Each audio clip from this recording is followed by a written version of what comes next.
मोदी जी, एक आध पर्सनल सवाल आपसे करना चाहूँगा। आपने बहुत इलेक्शन देखे हैं, आप गुजरात में लंबे समय रहे हैं, ये आपका तीसरा चुनाव है सेंटर में।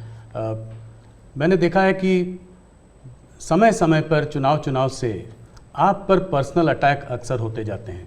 कहीं पे कभी बोला जाता है मोदी को गोली मार दो, कभी बोला जाता है सर फोड़ दो। अभी हाल फिलहाल में राहुल गांधी ने भी आप पर आपको कुछ ऐसे शब्द बोले हैं जो कि पर्सनल अटैक के तौर पर उनको भी देखा जा सकता है। ये ऐसा मोदी के साथ क्यों होता है?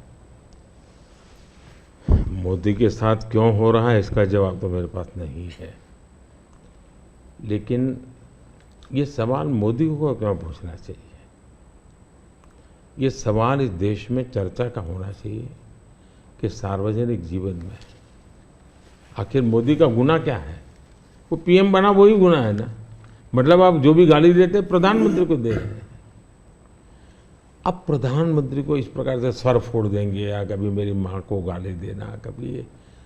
और मैं हैरान हूँ जी, भारत के राष्ट्रपति पर भी किस प्रकार का कटाक्ष किया गया था। शर्म आए इस प्रकार की भाषा का प्रयोग किया था। मैं हमेशा मानता हूँ कि मतदाता ही मेरा परिवार है, देश ही मेरा परिवार है, और मैं सकारात्मक राह से जा रहा हूँ। लेकिन जो ऐसा कर रहे हैं उस पर तो मैं आप लोगों पर छोड़ता हूँ, देशवासियों पर छोड़ता हूँ कि इन लोगों की तरफ कैसे देखना चाहिए। आज विलास मुझसे सुबह एक सवाल पूछ रहे थे, मैंने कहा आप मोदी जी से खुद ही पूछना डायरेक्ट। आपने आपकी पूरी यात्रा में बहुत सारी कठिनाई का सामना किया है। ऐसी हालत में भी आप टफ डिसीजन लेते हैं, ये कैसा कर पाते हैं? देखिए, मैं टफ डिसीजन वगैरह नहीं लेता हूँ जी, मैं सही डिसीजन लेता हूँ। कोई टफ डिसीजन होता नहीं, सही होते हैं। किसी को टफ लगे, किसी को ना लगे, ऐसा हो सकता है। लेकिन फिर भी मैं सोचता हूँ कि ये सब कैसे होता है। जैसा अचरज आपको होता है मुझे भी होता है कि मोदी ये कैसे करता है। फिर मैं सोचता हूँ नहीं, शायद परमात्मा ने ही मुझे इस काम के लिए भेजा हुआ है। मुझसे जो कुछ भी है वो कोई ईश्वरीय शक्ति करवा रही है, और वो ईश्वरीय शक्ति, ईश्वरीय प्रेरणा से मैं करता रहता हूँ। ये कोई परमात्मा की देन है।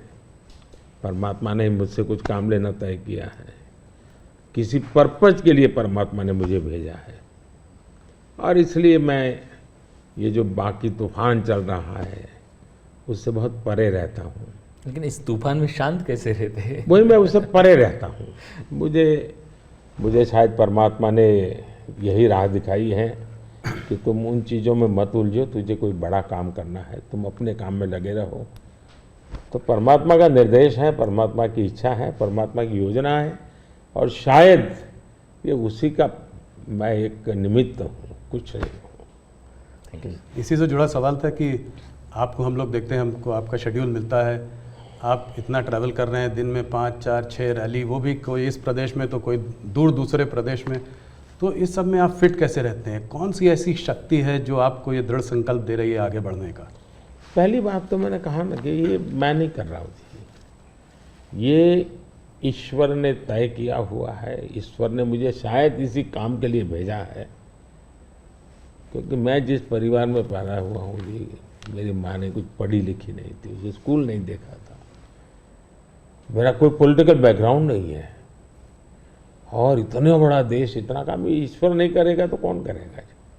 और मेरे लिए 2 ईश्वर हैं, एक जिसको हम देख नहीं पाते हैं, और दूसरे वो जो जनता जनार्दन है। मैं जनता जनार्दन को भी ईश्वर का ही रूप मानता हूँ, और दूसरा परमात्मा के प्रति मेरी अपार श्रद्धा है। शायद परमात्मा ने मुझे इस काम के लिए भेजा है, जनता जनार्दन ने आशीर्वाद दिया है, शक्ति दी है। जहाँ तक मैं काम क्यों कर पाता हूँ, मैं मेरे लिए जीता नहीं हूँ, न मैं मेरे लिए जन्मा हूँ। तो मेरे मन में हमेशा रहता है कि मुझे जितना समय मिला है उसका पल पल मैं देश के काम आऊँ।